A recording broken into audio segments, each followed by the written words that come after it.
नमस्कार।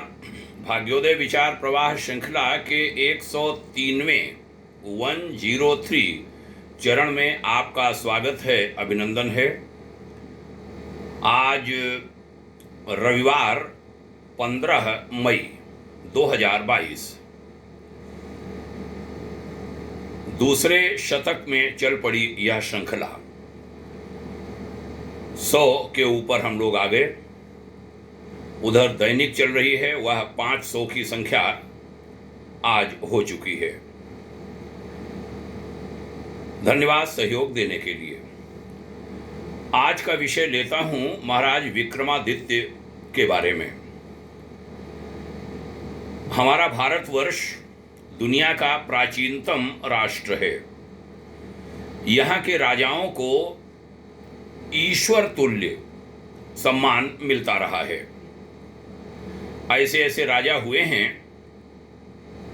जो तब भोजन करते थे जब उनकी पूरी प्रजा भोजन कर लेती थी। ऐसा कोई उन्होंने सिस्टम बनाया था कि इस समय तक जब सब भोजन कर चुके होंगे तब हम खाना खाएंगे। ऐसे राजा तत्काल न्याय, जिनको स्वर्ग के देवता इंद्र जैसे देवता आकर के उनको नमन करते थे, उनको सम्मान देते थे और उनको ऐसी कुछ चीजें देते थे जिससे उनकी कीर्ति अमर हो गई। राजा विक्रमादित्य ऐसे ही एक महाप्रतापी राजा, जिनको भगवान राम और कृष्ण के समतुल्य राज्य शासन के मामले में सम्मान प्राप्त है। विक्रमादित्य का नाम उनके जन्म के पहले ही भगवान शिव ने रख दिया था। यह कहते हैं विक्रमादित्य परमार वंश के 8वें राजा थे। उन्होंने मात्र 20 वर्ष की उम्र में ही शकों को पूरे एशिया से खदेड़ दिया था। विक्रमादित्य भारत और एशिया को स्वतंत्र करवाने के बाद खुद गद्दी पर नहीं बैठे, बल्कि अपने बड़े भाई भर्तहरि को राजा बनाया। लेकिन किन्हीं कारणों से राजा भर्तहरि सन्यासी हो गए और जब उनके पुत्रों ने, यानी बड़े भाई के पुत्रों ने राज सिंहासन पर बैठने से मना कर दिया, तब विक्रमादित्य को राज सिंहासन पर बैठना पड़ा था। ऐसा इतिहास कहता है। विक्रमादित्य का राज्याभिषेक दीपावली के दिन हुआ था। उन्होंने शकों पर विजय हासिल कर विश्व के प्रथम कैलेंडर विक्रम संवत की स्थापना की थी। विक्रमादित्य ने अश्वमेध यज्ञ किए थे और चक्रवर्ती सम्राट बने थे। विक्रमादित्य के शासन में वर्तमान का भारत, चीन, Pakistan, Bangladesh, Japan, Afghanistan, Myanmar, Sri Lanka, Iraq, Iran, Kuwait, Turkey, मिस्र, अरब, नेपाल, दक्षिण कोरिया, उत्तरी कोरिया, इंडोनेशिया, अफ्रीका और रोम, ये सब देश शामिल थे उनके राज्य में। इसके अलावा अन्य अनेक देश थे जो संधिकृत थे, उनकी संधियां थीं। वहां के राजा इनको अपना शासक मानते थे। विक्रमादित्य का जो युग है वह स्वर्ण युग कहलाया हमारे भारतीय इतिहास में, विश्व के इतिहास में। विक्रमादित्य के समय पूरी पृथ्वी पर एक भी व्यक्ति ऐसा नहीं था, कहते हैं उनके पृथ्वी माने उनके राज्य में, जिन देशों के भी नाम लिए, इतना विराट राज्य जिस पर 1 रुपए का भी कर्जा हो। कर्जहीन लोग थे, कर्ज मुक्त। विक्रमादित्य जैसा न्याय कोई दूसरा नहीं कर पाता था। उनके दरबार से कोई निराश होकर नहीं जाता था। सम्राट विक्रमादित्य ईसा मसीह के समकालीन थे।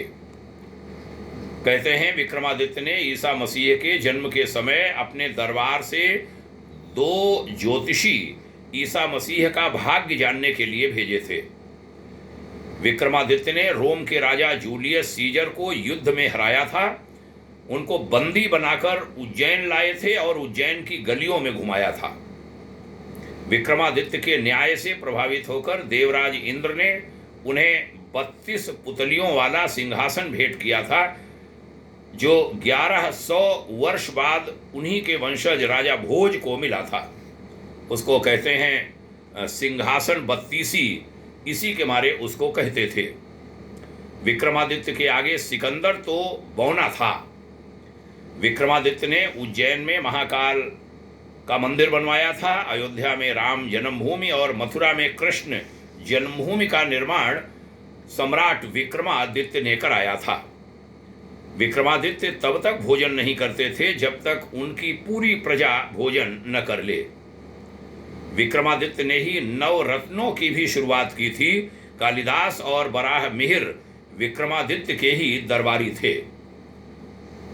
उस युग में भगवान राम और भगवान कृष्ण के बाद अगर किसी का नाम आता था श्रेष्ठ शासन संचालन करने के बारे में, तो चक्रवर्ती सम्राट विक्रमादित्य का वह नाम था। बहनों और भाइयों, हमें गर्व है भाग्योदय विचार प्रवाह श्रृंखला में इतने महान सम्राट का ऐसा उनके व्यक्तित्व और कृतित्व का वर्णन कर। आपने सुना, इसके लिए हमारा बहुत बहुत आभार। हमें चाहिए कि हमारी नई पीढ़ी अपने पूर्वजों के अतीत को जाने।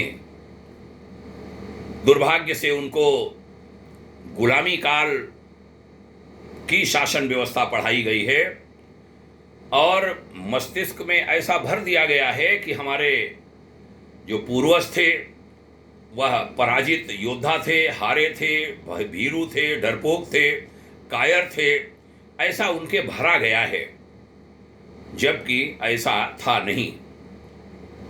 किन्हीं कारणों से, हमारी किन्हीं कमजोरियों के कारण बाहर के लोग यहाँ आए, उन्होंने यहाँ प्रवेश किया, जोड़ तोड़ की और सफल हुए। लेकिन यहाँ के वीरों ने खूब उनका सामना किया, उनको टक्कर दी और कहते हैं कि पूरा भारत, ये जो भारत, पाकिस्तान, बांग्लादेश 1947 तक तो था ही, इस पूरे क्षेत्र पर न कभी मुगल शासन कर पाए, न कभी अंग्रेज। थोड़े थोड़े हिस्सों में करते रहे और उसको हमने यह मान लिया कि उनका पूरा राज्य था। दिल्ली आदि में जिनका शासन था उनका बहुत थोड़े से क्षेत्र पर शासन था, बाकी हमारे राजा थे। ये सब इतिहास हमारी नई पीढ़ी को पता चलना चाहिए, उनमें शौर्य का, उनमें गौरव का भान हो, यह बहुत आवश्यक है।